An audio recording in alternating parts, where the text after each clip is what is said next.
بوونی تهدیدی داعشیش شتێکی جددیە ناتوانین نکۆلی لێ بکەین. قەزای مەخمور کە بەشێکە لە ناوچە دابڕێنراوەکانی هەرێم بەهۆی پێگەی جوگرافی و بوونی چەندین هێزی جیاوازتیایدا بۆتە شوێنی پێکدادانی بەردەوام لەگەڵ بوونی هێرشی بەردەوامی تورکیا لە ناوچەکە. ئەمەش بۆتە هۆی کێشەی گەورە بۆ دانیشتوانەکەی.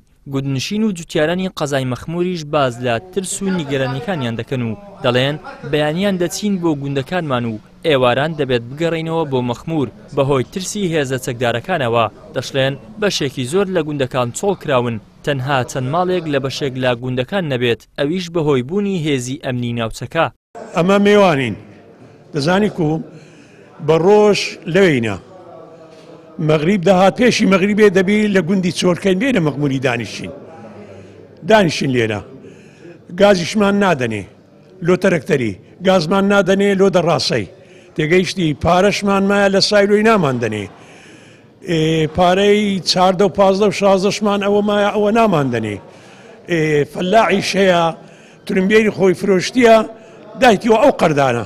ئەو جێشە ناتوانانی ئەو منتیقەی بە کاملی بپارێزی لە بەوەی زۆر مەساعەکەی گەورەیە قەرازە و منتیقەی عارەبانە و ئەتوو هەتا دەڕوان لە چیای مەسە ئاوادەکە ئەو هەموو فرەوانە ئەو شتە.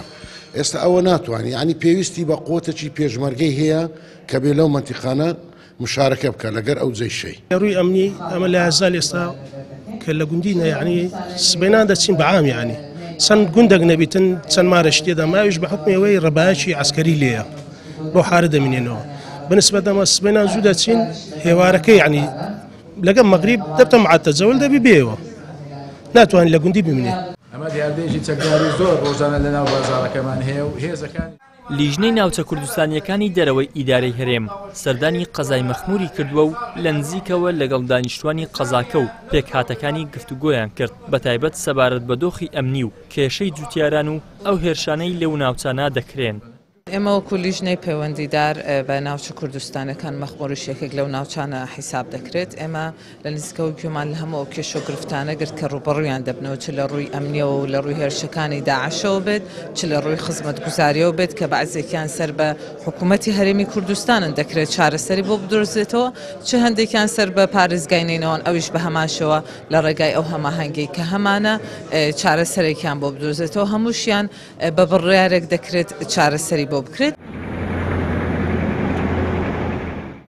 دوای ڕووداوەکانی 16 ئۆکتۆبر دانیشتوانی قەزای مەخمور زۆرترین زیانیان بەرکەوتووە بەتایبەت بەهۆی هێرشە بەردەوامەکانی چەکدارانی داعش لە ناوچەکە بەهۆی ئەو بۆشاییە ئەمنیەش کە لە نێوان هێزە عێراقیەکان و هێزەکانی پێشمەرگەدا هەیە هاوڵاتیان بوونەتە قوربانی یەکەم.